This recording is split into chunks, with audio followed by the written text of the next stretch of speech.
Bonsoir à tous, bonsoir à toutes, j'espère que vous allez tous très bien. Aujourd'hui, vidéo différente, dans le sens où ça va être un guide. Aujourd'hui, on va se faire un guide, pas d'ouverture, rien de tout ça. Je vais répondre à la question tout simplement de savoir où est-ce que vous pouvez acheter ou vendre vos cartes Pokémon, parce qu'on sait qu'avec les temps qui courent, avec la hype, etc., c'est un petit peu la merde. Voilà, que ce soit dans les grands supermarchés, vous pouvez pas réussir à choper des boosters facilement. Souvent vous avez des scalpers. Pour ceux qui ne savent pas ce qu'est un scalper, qui sortira de nulle part au niveau de Pokémon, un scalper c'est un mec qui va acheter tout un stock pour monopoliser le stock et pouvoir revendre beaucoup plus cher. Donc il devient beaucoup plus dur d'avoir des produits à un prix correct. Et c'est là où voilà, j'interviens, je vous donne un petit peu tous les moyens pour pouvoir acheter du Pokémon si jamais vous en recherchez, ou au contraire pour vendre vos cartes Pokémon en dehors d'eBay, parce que bien sûr il n'y a pas que eBay pour vendre vos cartes. Je précise aussi que cette vidéo est sponsorisée par l'application Beats. D'ailleurs je les remercie beaucoup pour leur confiance et je vous en parlerai un peu plus loin dans la vidéo. Restez bien jusqu'à la fin parce que de toute façon ce n'est pas juste parler de Beats parce qu'ils vont vous offrir aussi des cadeaux, donc restez bien jusqu'à la fin. Si jamais vous découvrez la chaîne avec cette vidéo, je vous invite du coup d'ores et déjà à vous abonner, à liker cette vidéo si ça vous plaît, si le contenu qui suit vous plaît, et on enchaîne directement. Je vais donc parler de tout ce qui est des grandes surfaces, je vais vous parler des magasins qui font de l'achat-revente, je vais vous parler aussi des magasins spécialisés, style Picastore, etc. Je vais vous parler des applications qui sont en train de spawn, plutôt une application. Et je vais vous parler des sites un peu incontournables habituels, Vinted, eBay, etc. On commence du coup par le premier point qui est tout simplement les grandes surfaces. Alors forcément, à moins que vous ayez dormi dans une grotte, je pense que vous savez que vous pouvez trouver dans la grande majorité des supermarchés, des hypermarchés, du Pokémon. Bon, un peu plus difficilement ces derniers temps, mais en règle générale, c'est là où vous trouvez très souvent vos coffrets. En tout cas, moi personnellement, c'est comme ça que je me fournis. Au niveau des prix, en règle générale, c'est très bien. En fait, ils sont revendus au prix conseillé par les fournisseurs et donc vous pouvez difficilement trouver moins cher à part des coffrets ou des trucs qui sont tombés de camion. Donc voilà. Comme vous le savez, avec la hype, la montée en fait en mode des cartes Pokémon, vous avez aussi eu un phénomène qui, c'est l'offre et la demande, hein, tout simplement. Certains supermarchés et hypermarchés se sont adaptés tout simplement au prix auquel les gens sont prêts à l'acheter. Ce qui veut dire qu'on est tombé de boosters qui à l'unité se vendaient à 6 euros, en moyenne 6, 7 euros, allez 8 euros dans le pire des cas, à des boosters, je ne déconne pas, j'ai vu ça sur Twitter, qui sont montés jusqu'à 20 euros le booster, mais dans un grand supermarché. C'est voilà, c'est assez affolant. Bon, ils ont redescendu le prix à 15 euros, mais ça reste toujours exorbitant, sachant que c'est le prix d'un tripack, 3 boosters. Donc c'est pour ça que je lui ai donné la note de 4 sur 5. Parce que en grande généralité, les prix sont extrêmement abordables et difficilement trouver mieux, mais dans certains, malheureusement, ils abusent fortement. En ce qui concerne les risques, je vous fais une petite voix off parce que entre la nuit où j'ai tourné et le moment où je fais le montage, il y a eu du gros changement. Alors au niveau des risques, logiquement, il n'y en a quasiment aucun. Seulement, voilà, dans un jouet club à Nice, il y a eu de la vente de contrefaçon. Donc ça veut dire une chose, ça veut dire surtout qu'il va falloir toujours rester un minimum vigilant. Si vous ne savez pas faire la différence entre les vraies et les fausses cartes, d'ailleurs je vous invite à aller voir le guide que j'ai déjà fait sur la chaîne.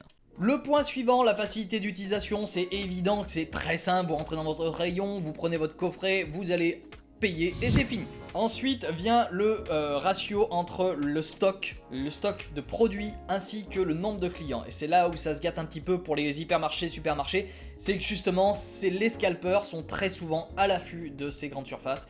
Et donc du coup, vous vous retrouvez très rapidement, si vous n'êtes pas dans les premières heures, ou en tout cas le premier jour, dans les 2, 3, 4 premières heures, très souvent c'est foutu pour vous, vous n'aurez pas le coffret que vous voulez. S'il y a un petit coffret Evoli, Pikachu, c'est bon. Ensuite, concernant la diversité, c'est simple, il n'y en a aucune. Vous aurez que du récent neuf. On passe au deuxième point du coup maintenant avec toutes les boutiques spécialisées dans l'achat-revente. Ces boutiques là, alors si vous ne voyez pas trop de quoi je parle, ça va être plus les boutiques du style Happy Cash, Cash, enfin tous les trucs avec cash en général dedans. C'est grosso modo tous les magasins, vous allez les voir. Vous pouvez autant acheter des petites cartes à l'unité, des petits boosters, rarement des coffrets mais ça arrive. Vous pouvez aussi du coup les vendre. Et du coup ça a un certain côté pratique quand vous voulez pas vous emmerder à les vendre sur internet, vous pouvez les vendre plus facilement. Mais bien sûr il y a quelques trucs qui sont moins bien. C'est pour ça que je fais cette vidéo, c'est pour vous les comparer et pour que vous puissiez choisir vous-même. Les magasins qui font de l'achat-revente, souvent on vous les achète pour pots up. C'est-à-dire que si vous ramenez des cartes communes, peu communes, ils vont vous les acheter en général, hein, attention, je parle bien en général par rapport à ce que je connais moi, ça va être du 5 centimes unité, sachant que vous pouvez vendre sur internet à 10 centimes l'unité, même dans les brocantes, sans aucun problème. Il suffit de faire des petits lots sans double, tout simplement. Donc du coup, déjà au niveau des frais que vous allez avoir sur les ventes, forcément, ils vont se faire un bénéfice gros dessus, et souvent, ils ne le revendent pas à 10 centimes, ils le revendent des fois à 15-20 centimes, dépendant, voilà, là je prends l'exemple bien sûr des communes peu communes, mais c'est aussi le cas des boosters. C'est généralement revendu un petit peu cher parce que justement en ce moment c'est la mode, et ils savent que ça va partir, il y aura bien un gosse qui va partir dans ce magasin et qui va voir, ah, coup de cœur, et il va le prendre. Voilà, tout simplement, c'est comme ça que ça marche. Les risques d'avoir des contrefaçons ou des cartes endommagées, là par contre, il est énorme. Il est énorme dans ce genre de magasin, vous avez de fortes chances de trouver des fausses cartes, il n'y a pas si loin que ça, j'ai dans Happy Cash où j'ai à Cognac, je leur ai fait enlever pas mal de cartes qui sont fausses, et eux-mêmes ne le savaient pas, voilà tout simplement. Au niveau de l'usure, souvent c'est des cartes qui ont été jouées, puisque c'est souvent des personnes qui en ont rien à faire ou qui n'ont pas envie de s'emmerder et qui se débarrassent du truc. Donc ça arrive fréquemment d'avoir des cartes qui sont pas mal endommagées. Concernant par contre la diversité, alors là à ce niveau là, il n'y a rien à dire, sincèrement, c'est l'avantage de ce genre de boutique, c'est qu'ils peuvent avoir un petit peu de tout, donc dépendant de qui leur ramène et qu'est-ce qu'on leur ramène, bah vous pouvez tout simplement trouver un petit peu de tout dans ces magasins là, donc du coup la diversité elle est bel et bien présente. Concernant la population, donc le ratio comme je le rappelle, entre le nombre de stocks et la population qui va aller en acheter, en vrai c'est dans la moyenne. C'est-à-dire que vous allez pas en chier pour avoir des trucs, mais vous allez pas non plus forcément trouver tout le temps ce que vous voulez. On passe du coup maintenant au troisième point. Donc là le troisième point ça va être les boutiques en ligne, style Picastore, Jello Store, Pokémons, qu'est-ce que j'ai pu encore oublier? Enfin bref, dites-moi ça en commentaire si j'en ai oublié, comme ça pourra aider d'autres personnes. Donc ces boutiques spécialisées sont spécialisées justement dans le neuf. C'est principalement du scellé, neuf, des accessoires aussi, beaucoup. Par contre, ce sont en général des boutiques de confiance, tout du moins ceux que je vous ai cités, parce qu'il y en a qui sont alors absolument pas à conseiller. Dépendant, pareil, de la hype, etc. et à cause du fait qu'il y a beaucoup de scalpers qui ont des bots sur ces sites, du coup ils montent en fait les prix, tout simplement pour limiter les prix de revente, j'imagine en tout cas, hein, je ne suis pas à leur place donc si ça se trouve ça n'a rien à voir avec ça, mais en tout cas les prix sont plus élevés que ce que vous pouvez trouver par exemple dans un supermarché. Le deuxième point c'est sur les risques de falsification et d'endommagement, là j'ai mis 5 sur 5 tout simplement parce qu'il n'y a quasiment aucun risque. C'est comme pour les coffrets que vous pouvez trouver dans les grands supermarchés, il n'y a quasiment aucun risque. Ça veut pas dire qu'il n'y en a pas, ça veut dire qu'il y en a très peu. Vous pouvez très bien tomber sur un colis qui s'est fait défoncer par un agent de la poste, mais voilà, théoriquement, ils vous font un colis de qualité et vous allez recevoir des cartes qui sont originales, qui sont pas falsifiées. La facilité d'utilisation, aucun problème, vous faites un compte, vous achetez ce que vous voulez, vous mettez dans un panier, vous payez, ça arrive chez vous, c'est réglé. Et en général, ils sont assez ergonomiques, donc vous trouvez facilement ce que vous voulez. Quatrième point du coup, le ratio entre le stock et le nombre de personnes qui sont intéressées. Là par contre ça devient compliqué puisque comme j'ai expliqué au début, il y a des bots sur ce genre de site en ligne. Ce qui fait que ça devient très compliqué pour vous fournir. Sachant qu'il y a en plus des alertes souvent qui sont faites par des personnes comme vous et moi. Et du coup vous allez très rapidement en fait, si vous n'êtes pas dans les 5 minutes, et encore j'exagère, c'est même plutôt dans les 1 minute 30 de la sortie d'un item, surtout s'il est recherché, c'est fini, vous en aurez pas. Voilà, c'est le gros problème, surtout par exemple avec Picastore, parce qu'il est très connu, Jello Store aussi, et ça devient vite compliqué. Plus vous allez dans des sites un petit peu moins connus, moins vous aurez de problèmes pour avoir, mais le problème, ça va être le risque que le site soit pas sûr. Donc n'hésitez pas à demander en commentaire, je vous répondrai avec mon expérience, et d'autres personnes pourront vous répondre à leur tour pour vous dire si oui ou non c'est un site qu'ils vous conseillent. Dernier point pour les boutiques en ligne, donc la diversité de produits. Là en général ça va. Vous avez des cartes l'unité très fréquemment. Dans certaines boutiques en ligne un peu plus spécialisées, vous allez pouvoir trouver par exemple chez Invest Collect des produits qui sont anciens. Mais là, il va falloir en fait faire une sorte de pool de boutiques en ligne différentes. Et vous allez pouvoir trouver de l'ancien, du récent, des cartes à l'unité, du scellé. Bref, vous allez en trouver pour tous les goûts. Je mets juste 4 sur 5 dans le sens où c'est pas tout réuni dans une seule boutique, ou en tout cas je ne connais pas de boutique qui fait tout donc l'ancien, le récent, les cartes à l'unité et les produits scellés. Donc c'est pour ça que j'ai enlevé un point, parce qu'il va falloir que vous cherchiez un petit peu partout et que vous fassiez un petit pool de sites différents. Donc on passe à la quatrième solution qui est les marketplaces. Alors pour ceux qui ne savent pas ce qu'est un marketplace, c'est tout simplement les boutiques comme eBay, Vinted, Le Bon Coin, tous ces sites là. Voilà, donc là-dessus vous allez pouvoir acheter, vendre et il y a une diversité monstre. Par contre il y a aussi beaucoup plus de risques et des fois des frais qui sont assez importants. Bref, je vous en parle tout de suite. Pour le premier point, pour les prix et les frais, je vais prendre l'exemple de eBay, Vinted et Le Bon Coin parce que ce sont les 3 sites principaux. Il y a aussi Card Market qui est très intéressant. Donc le premier point, comme j'expliquais, les prix et les frais. Donc à ce niveau-là, Le Bon Coin n'a absolument aucun frais. Donc c'est très simple, vous faites votre annonce et au final les seuls frais que vous aurez c'est si vous voulez mettre en avant en fait, publier avec plus de visibilité vos annonces. Donc là-dessus aucun frais pour la vente. En tant qu'acheteur vous aurez juste à payer tout simplement le prix qui est demandé par le vendeur et vous aurez les frais de port tout simplement. Donc aucun frais supplémentaire que ce soit acheteur ou vendeur. Donc au niveau des frais et des prix pour Le Bon Coin c'est 5 sur 5. Pour eBay, les frais sont de 10% grosso merdo si on considère avec le paiement en PayPal. Je vous donne pas le chiffre exact, je vous l'affiche si ça peut vous faire plaisir, mais voilà, ça sert pas à grand chose. Donc les frais sont élevés pour les vendeurs, par contre c'est très pratique pour les acheteurs. Donc on va dire 3 sur 5. Au niveau de Vinted, là c'est un petit peu vicieux. C'est-à-dire que les frais sont pour l'acheteur, mais les prix vendeurs sont souvent les mêmes que les prix eBay. Ce qui veut dire que si une carte sur eBay est vendue à 10 €, le même vendeur va le vendre sûrement à 10 €, sauf que vous aurez les frais additionnels sur Vinted.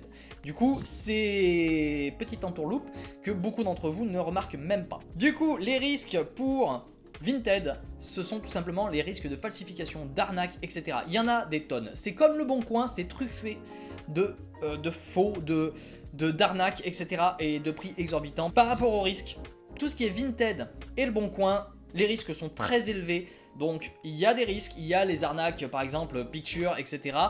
Si vous voulez que je vous fasse une vidéo spécialement sur les types d'arnaques que vous pouvez trouver justement sur ces plateformes, il n'y a pas de souci, vous me le dites en commentaire et je vous ferai ça. Le troisième point c'est la facilité d'utilisation, donc ça c'est pareil, ça va être assez simple, vous avez juste à créer un compte, vous déposez une annonce si vous êtes vendeur ou vous allez chercher les annonces que vous voulez en utilisant la barre de recherche. Il n'y a rien de plus simple, vous tapez le numéro par exemple de la carte. J'ai déjà fait un guide pour eBay pour savoir la cote et comment trouver du coup vos cartes. Donc ça, vous regardez en haut, vous avez le guide qui vous y mène. Le quatrième point, ça va être donc du coup la population, le nombre de stocks par rapport au nombre de clients. Là-dessus, en général, ça vous allez trouver facilement parce que en fait, ce sont tout simplement les scalpers qui vont revendre principalement sur ces zones-là, sur ces marketplaces.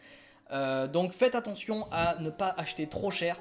C'est là où est le risque. Par contre, pour les cartes à l'unité, c'est très bien. Le cinquième point qui concerne du coup la diversité, là c'est 5 sur 5, il n'y a rien à dire. Vous pouvez trouver de l'ancien, du récent, du scellé, du carte à l'unité. Vous pouvez trouver de tout, même des goodies, en fait tout. Vous pouvez tout trouver sur ces marketplaces. Donc à ce niveau-là, aucun problème.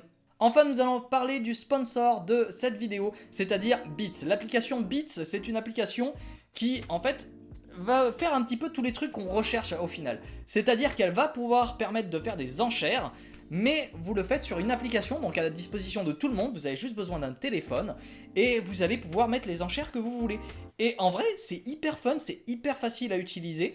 Moi personnellement, je l'ai téléchargé juste pour tester, pour savoir si oui ou non j'allais vous faire une vidéo dessus et vous en parler. Et au final, c'est vraiment hyper intéressant. Pour faire de la même manière que pour les autres plateformes qu'on vient de nommer, Beats, je vais aussi le noter de la même manière. Donc au niveau des prix et des frais, j'ai mis un 4 sur 5 pour la simple raison que de la même manière que eBay, vous allez avoir des frais qui vont être pris pour les vendeurs. Si vous êtes vendeur actuellement présent, donc là c'est vraiment pour démarrer l'application, vous avez 5% seulement de vos ventes qui vont aller pour l'application. Ce qui est vraiment très peu, hein. À part Le Bon Coin, vous ne trouverez pas d'autres applications qui ont aussi peu en frais.